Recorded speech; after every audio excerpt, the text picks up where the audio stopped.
How to fix Subway app not working. Let's get started. The very first thing you want to do is check if app is up to date or not. For that, launch your Play Store or App Store. Now at the very top, you're going to see the search box. Over there, type in the app name Subway and then search for it. With that, app will appear. After app appears, at the right corner of it, you're gonna see the option of open or update.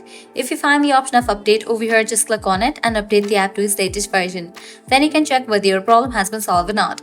Heading towards next solution, clear cache for the app. For that, launch your settings. Scroll down, navigate to the option of general. Head over to the option of iPhone storage. Now over here, you're gonna find different apps that are installed in your device. Find the app Subway. After you find it, open it. Then click on Upload app. Click on Upload app. Uploading app clears cache for the app. Now click on Reinstall app. Once completion of reinstallation process, you can check whether your problem has been solved or not. If the solution doesn't work for you, what you have to do is completely delete this app from your device and reinstall it. For that, click on the option of Delete app.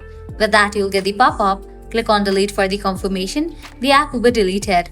Then you can close this. Launch your App Store or Play Store. Search for the app Subway. After app appears, install it. By following these solutions, your problem will be fixed. So this is how you can easily fix Subway app not working. At the end, if you guys find this video helpful, don't forget to like, share and subscribe to our channel. Thanks for watching.